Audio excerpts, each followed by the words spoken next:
Hey guys, how's it going?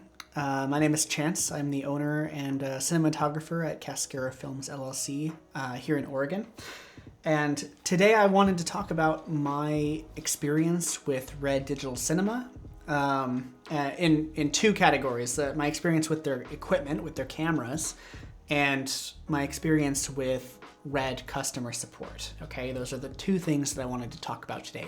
I bought my first Red in early 2021, and I've owned a Red at any given time since then. I have owned 4 so far. I currently own 1. And I have my laptop here with notes because today is going to be dense and I'm going to try to be efficient. I'm going to do my best to be respectful of your time as well. So first thing is, like, why did I get into the Red ecosystem and why do I want to make this video?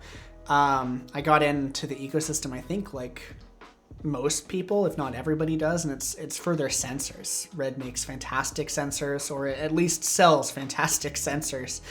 And I don't think anyone can really debate that. They're right up there with Arri and Sony in the cinema space. I've been very impressed with the image quality that I get out of these cameras. Okay, that's why I bought them. That's why I got in. That's why I've stayed in the ecosystem. But I'm making this video to talk about my experience as an owner-operator, and specifically my experience with Red support when I've had issues, and to talk about the consistency of hardware issues with these cameras, okay?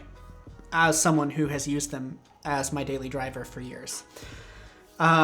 I know that there is some debate out there, and not even just debate, but people have very different experiences with Red and with these cameras, okay?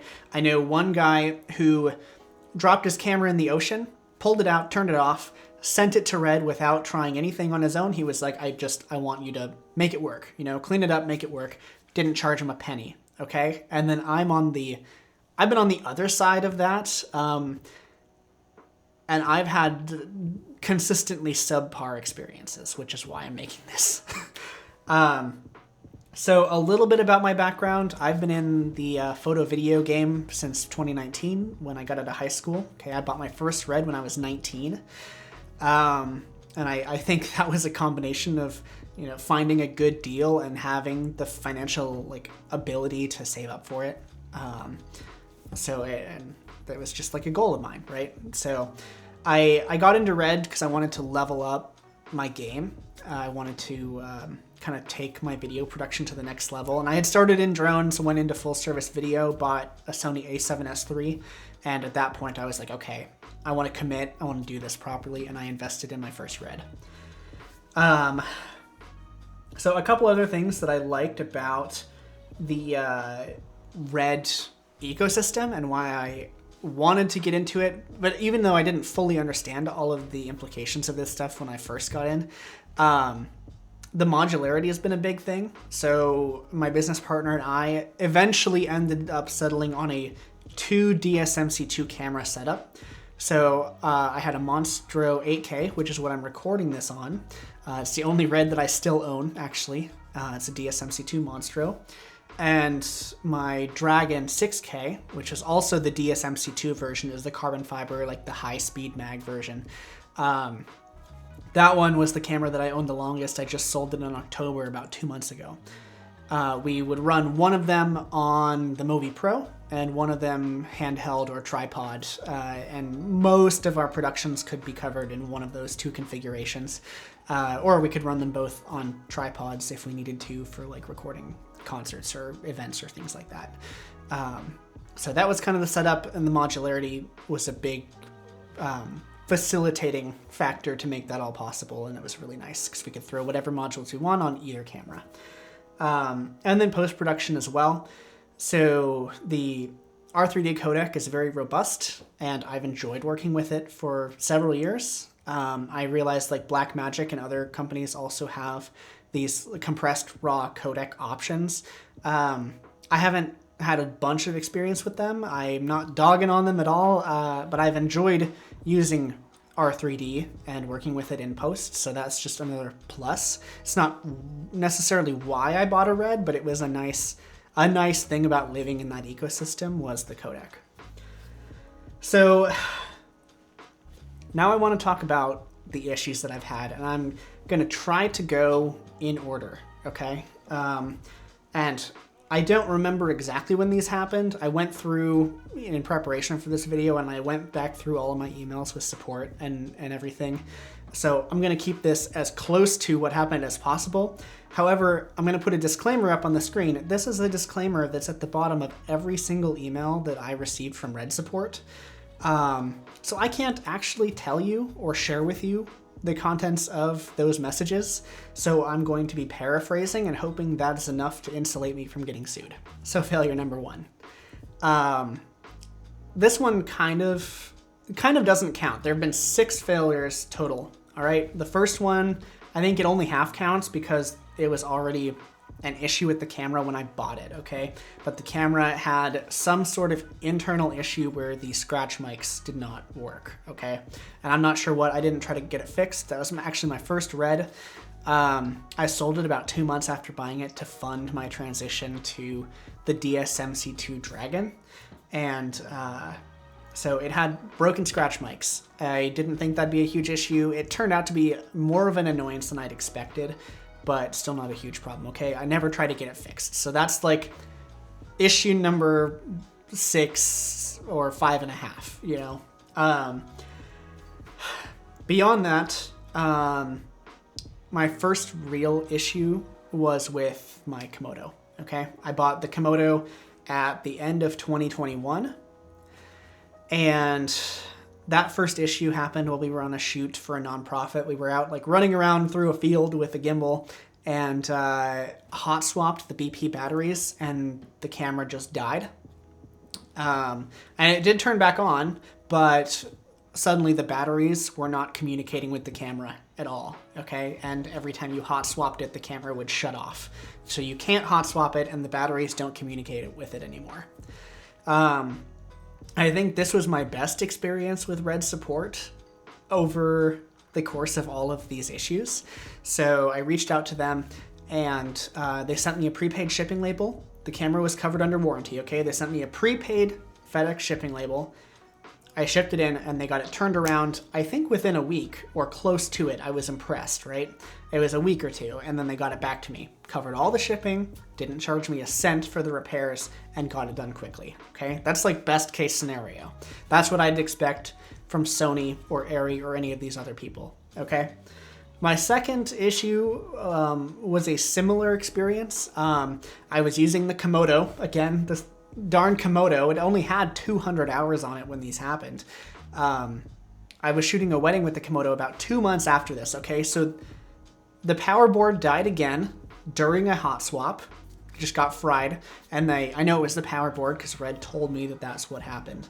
The power board got fried during a hot swap at this wedding. Exact same symptoms, so thankfully I was able to continue shooting on the camera for the rest of the wedding. It didn't kill the camera. But it prevented the hot swapping, and I didn't get any battery readout info, so I had to change them a lot more frequently just to make sure I wasn't going to have the camera die in the middle of an important take. So again, camera's under warranty. I reach out to Red Support, and they give me a return ID number and an address and say, ship it out, we'll get it taken care of. But last time they had paid for my shipping label. So, and I realize that's not a huge deal, okay? It's not the end of the world. I can afford a shipping label. But it was at that point that I started to get this inkling of like, why is there this inconsistency? So other than that though, they took care of everything. They got the repair done. They didn't charge me for the repair, but I had to pay for my shipping to and from. It's not the end of the world, but for a company that works with that sells such expensive equipment, at that point, I was just a little bit annoyed that there was that inconsistency, okay?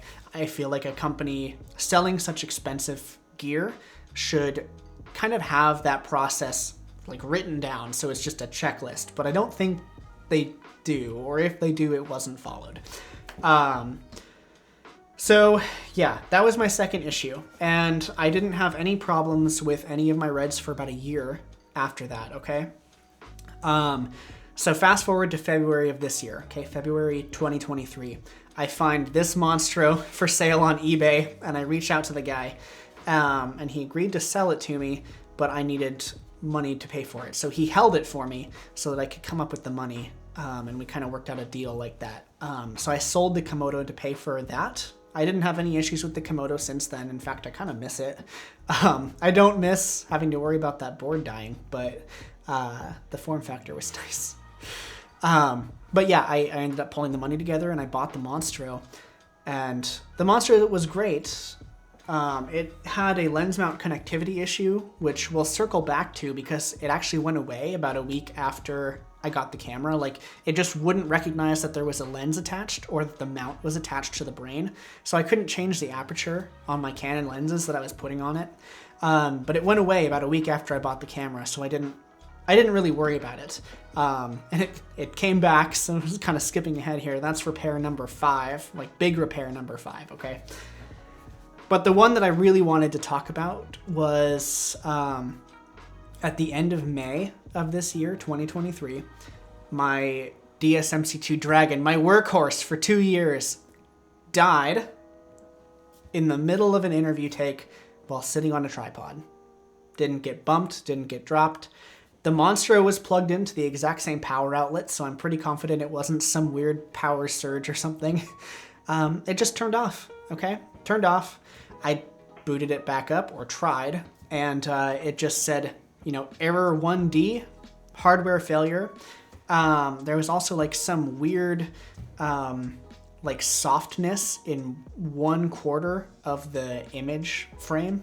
Don't know what that was about. But yeah, it said error 1D, hardware failure, contact Red support. So I reached out to technical support, and they essentially suggested for me to try everything that I had already tried, which made me feel pretty good about myself, thinking that, you know, I know how to troubleshoot these cameras, but it was also obviously a major bummer because now I gotta send it in and get it worked on. And so I'm just gonna refer to my notes here because there's a lot of dates involved with this transaction. So, okay, to set the stage, you know what happened to the camera. I inquired on May 31st, and in preparation for this video, I actually went back through this whole email chain with Red support yesterday. I'm not going to use any names. I worked with the same support rep for every single one of these repairs, which I don't know why there's so much inconsistency in the quality of support. Using the exact same person for all of the repairs. That's just another thing to think about through all this. It's the same support rep I've worked with on every single one of these. So I inquired on May 31st. I said, here's my issue. Here's what I've tried. I think it needs to go in for service. And they agreed. They said, yeah, sounds like it needs to come in for service if these things didn't work to get it back working. So they sent me the service number and packing instructions. And this camera's out of warranty, so I didn't expect for them to pay for shipping, but I want to note they did not offer to pay for shipping. The camera arrived at Red HQ. I'm in the US. The only place in the US that is allowed to service Reds is Red themselves in California. So you have to send it there. They don't have any authorized service centers in the US. And I think next time that my Red breaks, I'm going to send it to CVP in the UK. So the camera arrived on June 5th, which there was a weekend in there. So it arrived a couple business days later. Their initial email that had the packing instructions and everything said evaluation would be completed in 7 to 10 days. Okay. I received my quote on June 19th, which if you do the math, I did it for you, don't worry, is 14 days later. Okay. 2 weeks. And keep in mind, this camera is my daily driver. So for every shoot day that it's gone, I have to refund clients a rental fee of $200, I believe is what I was charging at the time as a rental for that camera. So I have to refund the rental fee and either shoot it on the Sony if they were okay with that, or shell out to rent a buddy's camera. So I was potentially out in the realm of $500 per shoot day that this camera was gone, okay? It took them 2 weeks plus 5 or 6 days for the shipping to get it there. So it's already been gone for almost 3 weeks at this point, just for me to get the quote back, okay? The quote was ridiculous, and I'm gonna put it up on the screen right now so that you can see. So the first thing you'll notice on this quote that I got is that they said that 3 boards need to be replaced, okay? 3 boards plus labor, which is 2 hours at $125 an hour. Seems reasonable enough. These cameras are pretty complicated. Plus about $95 for shipping, okay? I didn't really understand. I still don't understand how one apparent failure can be the result of 3 boards dying. So I called him. I was like, hey, can you guys explain to me why 3 boards died with 1 failure? Like, I don't understand. Like, what's wrong with each of these boards, okay? Because this is a lot of money. I didn't expect to pay anywhere near this much money for this repair. So just help me understand. And I'm going to pop back over here to my notes.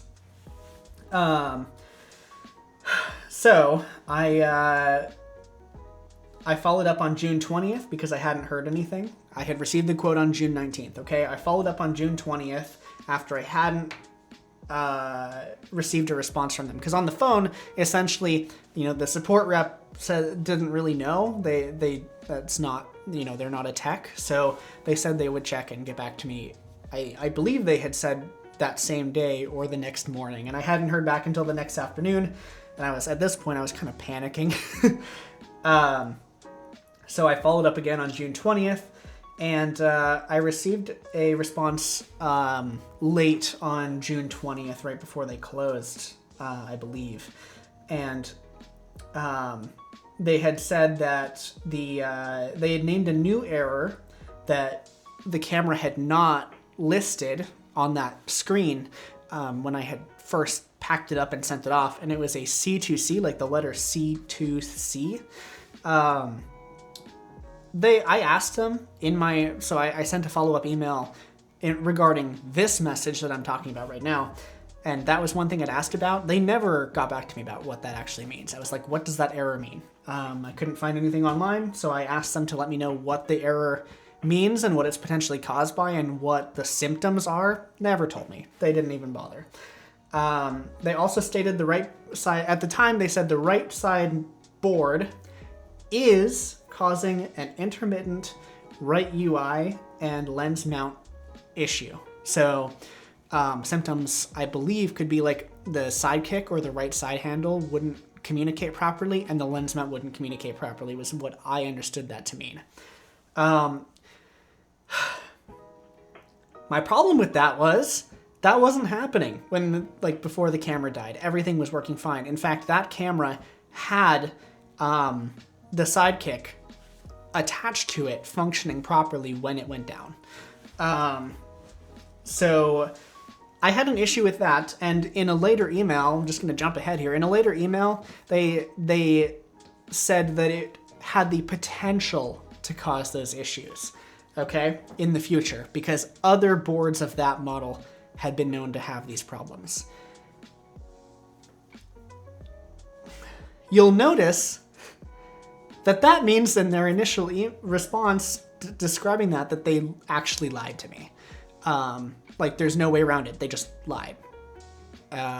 They just lied. They said that it was broken and it was not broken. And they admitted that in a later email, and I have that in writing.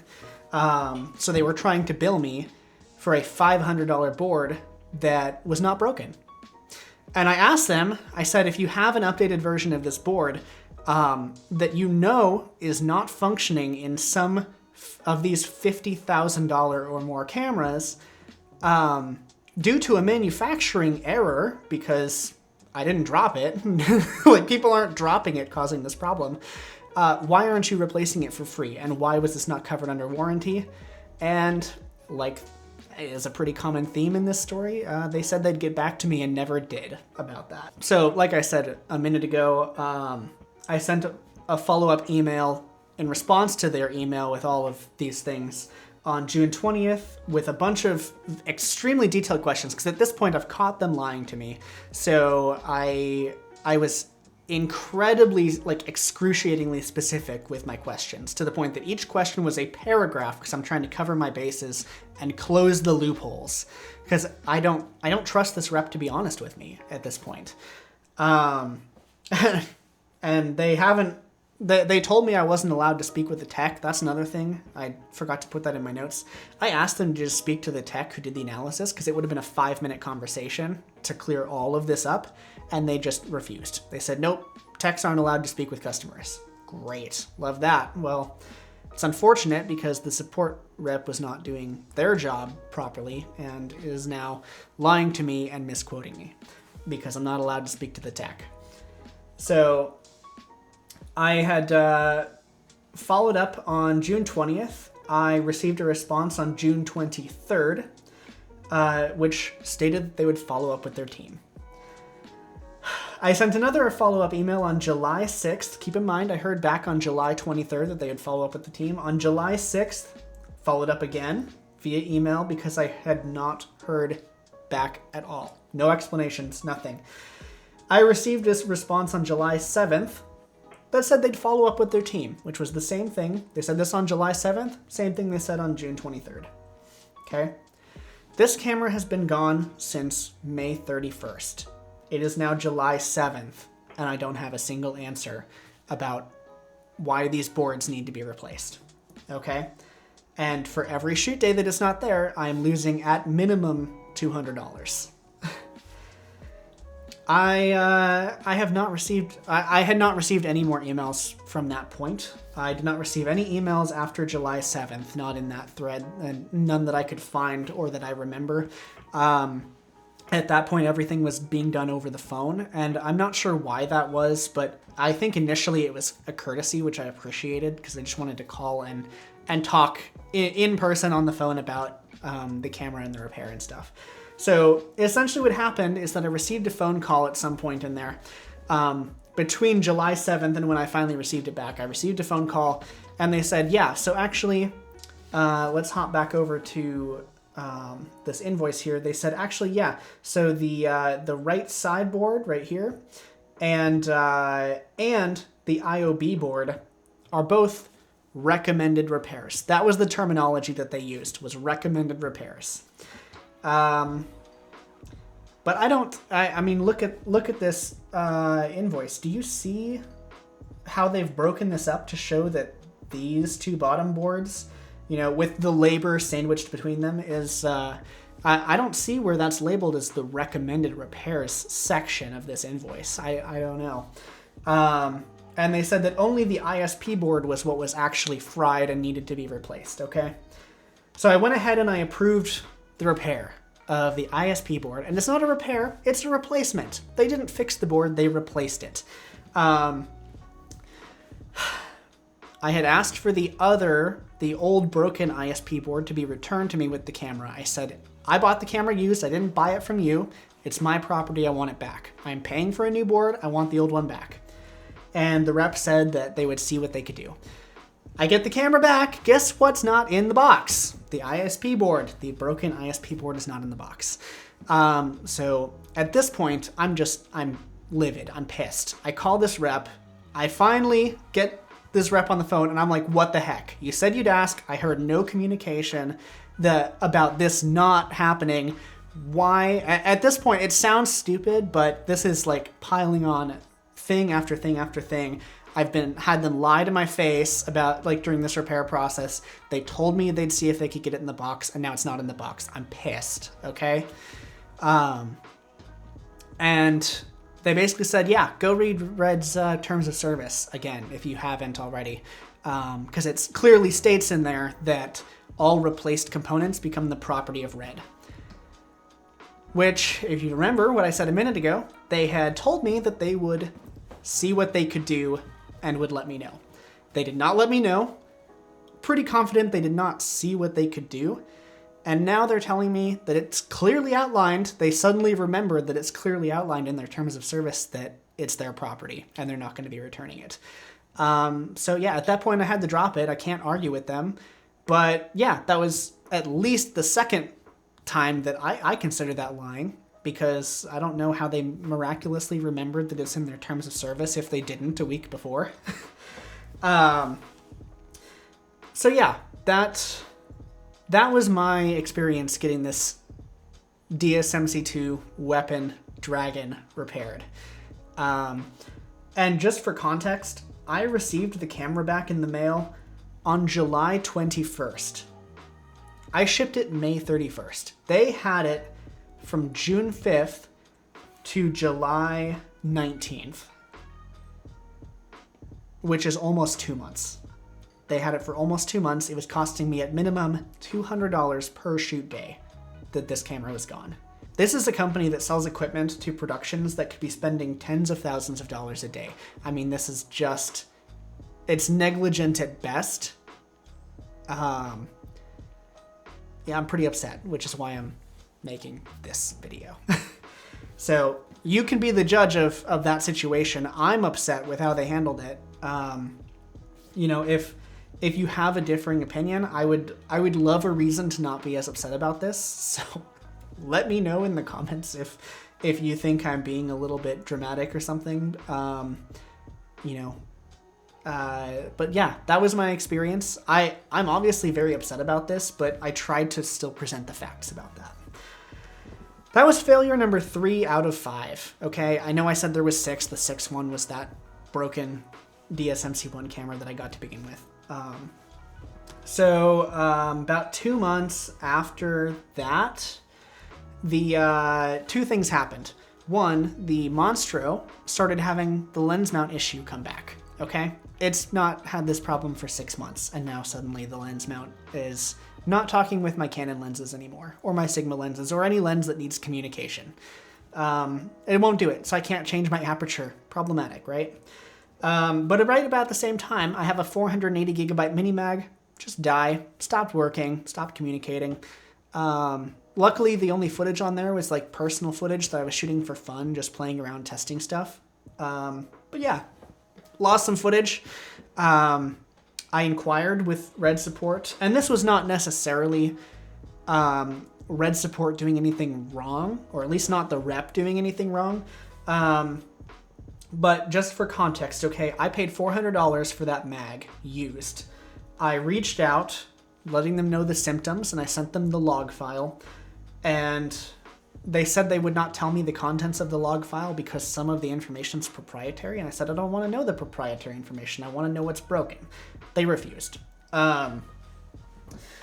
I stated my limit was $300 because after I pay for shipping to send it down to California to Red to get it repaired and get it back, it'd be about the cost of $400 to buy another one that I know works, and I don't have to deal with that. So they got back to me and said that the worst case scenario price, which is the other thing I'd asked for, I was surprised they told me. Honestly, if I'm being honest, I was surprised they gave me a number. They said the worst case scenario price was $697.50. This is an off-the-shelf SATA SSD in a tiny metal enclosure.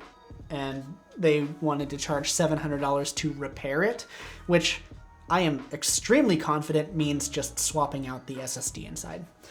But I can't do it myself because they have the SSD serials whitelisted or something, so a non-Red official SSD is, you know, stuck at 14:1 compression and more compressed, so it's basically useless.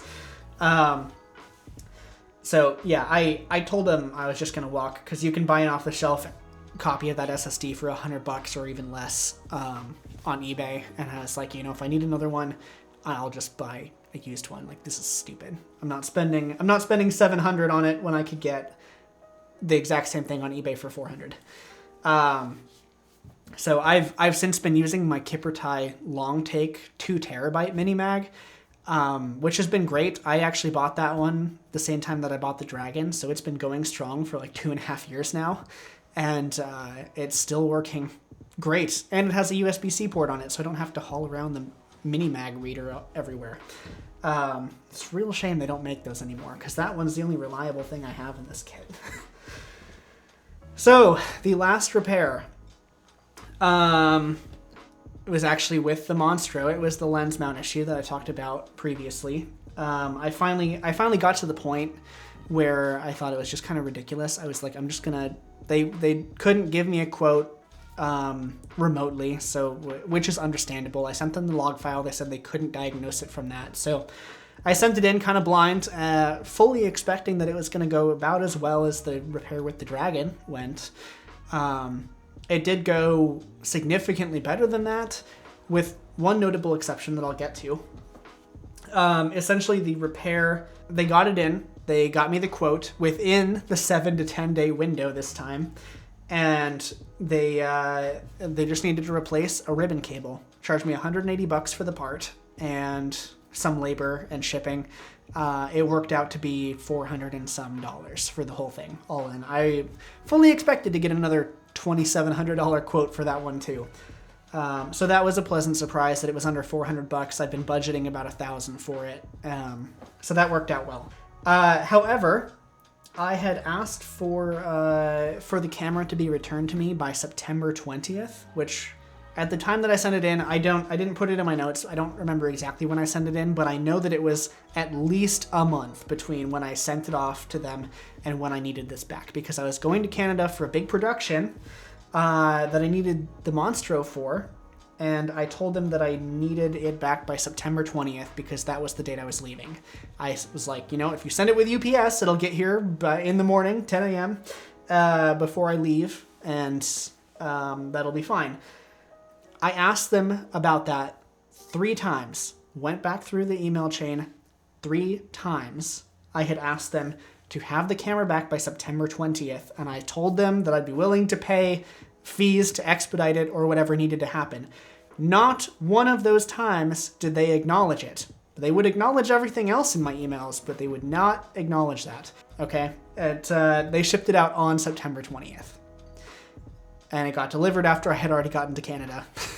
So that is, it just goes to reinforce my opinion that they don't care about people like me who are little independent, cinematographers, like little independent production companies. They seem to value people who are spending tens of thousands or hundreds of thousands of dollars on their products. Because I personally know a guy who does that, and they treat him like a god. I mean, I've heard his stories about his experiences with Red support, and it is the complete opposite of this. So I feel frustrated about the lack of consistency on the part of Red support, and I feel frustrated by the lack of reliability of their equipment, because they position themselves as making professional high-end film equipment. They charge prices that reflect that, and yet their equipment is the most unreliable equipment I've ever used. You know what's never failed? My key light, or my microphone, or my audio recorder that I have down there, or this Sony, or this Sony, or this Sony, and my M6 is invincible. It's been going since the 90s, but that's beside the point. And yet every Red I've owned has failed in a production halting or production postponing way. And I've owned 4, which is not a very good hit rate to be at 100%, 4 out of 4. I guess you could make an argument that it's 3 out of 4 with the Scarlett's issue, but, the fact that it's still, that camera too broke, it's just kind of pathetic, is what it is. So, of course, all of the contents in this video are my own opinions, and they're my own personal experiences. So, your mileage may vary, okay? I do know people who have never had their Red fail, and they've owned it a lot longer than me. And it's worth it to note that I have bought all of my Reds used. I have not bought a new one. The Komodo was under warranty and only had 200 hours on it, or thereabouts. I think I only put 50 hours on it in the year I owned it. And the fact that it was only down in like 200 to 300 hours and it broke twice is ridiculous. The only other camera that I've ever had break was, let's see, this Sony right here, this one. That one had a wiggly hinge on the screen, okay? It actually didn't break. It was just annoying to me. And I bought a new hinge on eBay for about 90 bucks and I repaired it myself in 20 minutes. And Red makes you ship it sometimes across the country or across the world to them, where they lied to me twice, misquoted me by more than double what it should have been, and forced me to fight them for about 7 weeks to get that corrected. And twice completely neglected my time, my need for my equipment, because their equipment, in my experience, has been unreliable to begin with, and when it does break, they don't make it a priority. Again, in my experience, they did not make it a priority to get it repaired and returned in a timely fashion. And with cameras this expensive, you lose a lot of money every day that it's gone. So it, for rental houses that are renting these things, the repair could be $300 or $3,000, especially if they're being misquoted. If I hadn't called them and I had just paid it, Red would have made a lot of extra money. That error is egregious. It's ridiculous. And the fact that it took 7 weeks to get that corrected when their initial inspection only took 14 days, which is still longer than they said it would take and still a lot longer than it should take.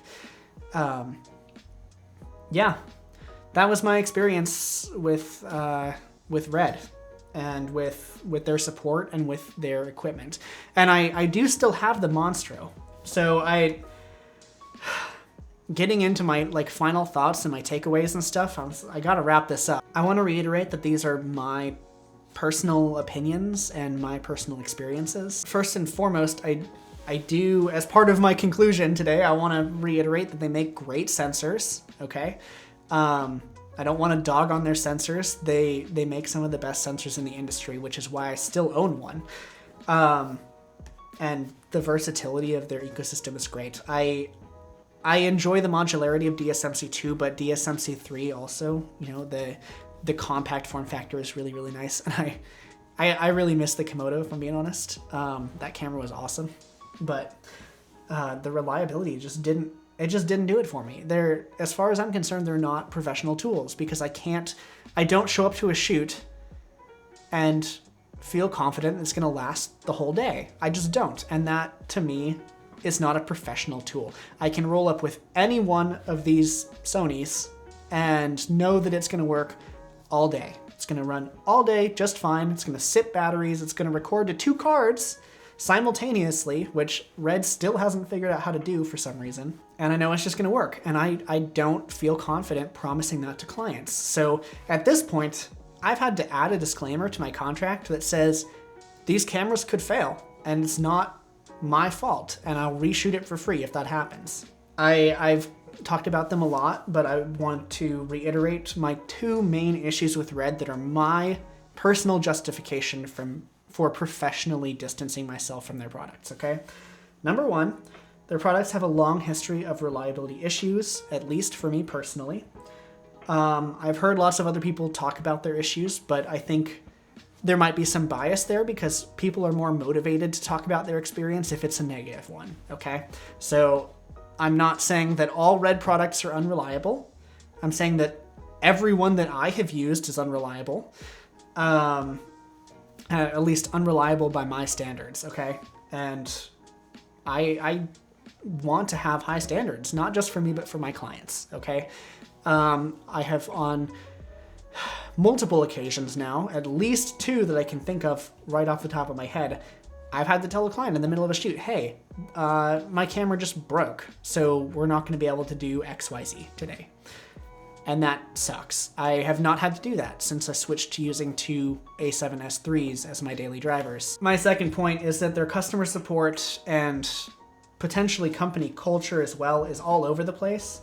I'm just reading what I wrote here because I want to, say it as correctly as I can.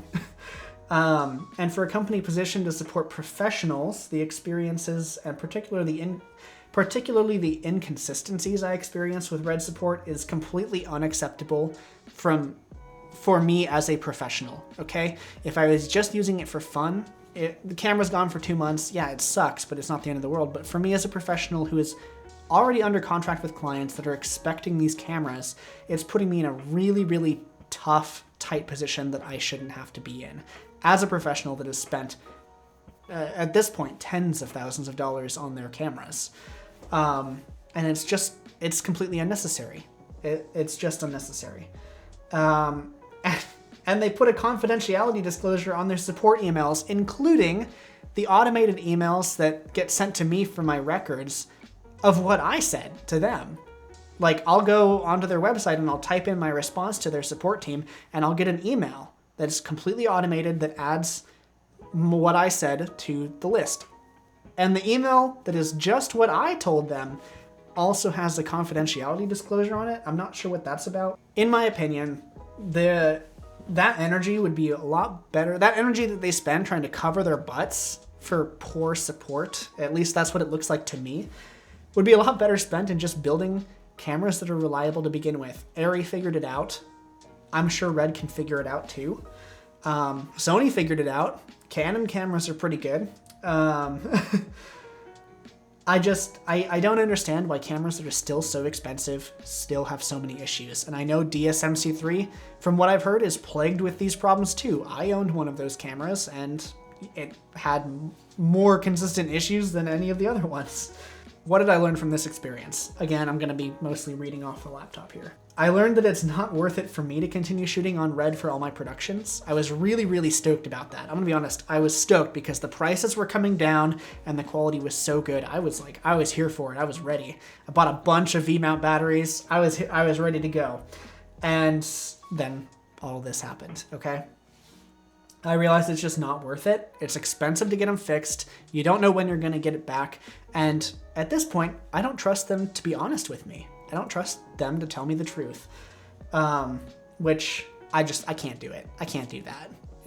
If I send this camera off and the difference is going to be thousands of dollars, whether they tell me the truth or not, I can't trust their word on that. I can't do it. So I switched to 2 Sony a7S III mirrorless cameras. I was going to buy an FX6, actually. I sold the Dragon to pay for it. And instead I bought an a7S III with a nice G-Master lens, and that was a fantastic decision. Yeah, these cameras are a lot better than I thought they were now that I've just started lighting things properly. So I've had my original a7S III since September of 2020, and like I mentioned earlier, the only repair I've ever had to do on it was replacing the screen hinge, which I did myself, and it took me about 20 minutes. And you have to completely disassemble the camera to do it. It took me 20 minutes. You can buy the part on eBay, and you can do that for basically everything. Like, I was helping someone fix their a7 III, and you can buy the entire shutter assembly on eBay for like $200 and install it yourself. And with Red, you can't do that. In fact, I had tried to switch the right sideboards between my 2 DSMC2 cameras when I had both of them to see if that would fix the Monstros issue. And it didn't work. It wouldn't boot up. It told me to contact Red support because there was an incompatibility. So they have it so locked down that even 2 DSMC2 cameras don't use the same right sideboard, or maybe it's locked by the serial number. I'm not sure what was up with that. But so that right to repair and the ease of repairability and the cost of repairing it was what really pushed me to go with the Sonys, in addition to just knowing that they're going to work the whole day. And the fact that Sony has service centers all over the place. Yeah, I mean, that, like I wrote in here, that's kind of the epitome of professional build quality, is knowing it's going to work all day. I don't appreciate that Red has the entire repair system for their cameras completely locked down when I've been so disrespected as a customer. If my Red breaks, I have to ship it to them and I have to pay what they tell me it's going to cost. I mean, that's the end of the story, and I hate that. I wouldn't hate that if they were honest with me to begin with and charged fair prices and had, or at least used, a set process for dealing with the intake and the repair process. But in my experience, they don't have that. And they don't always tell me the truth. They don't respect me as a customer. So I'm not okay with being locked into that ecosystem where they're the only ones allowed to work on my camera. I put this in here. I kind of already told you, but do I still shoot on Red? Absolutely. I'm recording this on my Monstro 8K. It's a DSMC2 in carbon fiber. Using my Sigma lens on it because I got the lens compatibility issue fixed. And like I'm pretty sure I mentioned it earlier, but it was just a ribbon cable that was the issue. So thank goodness.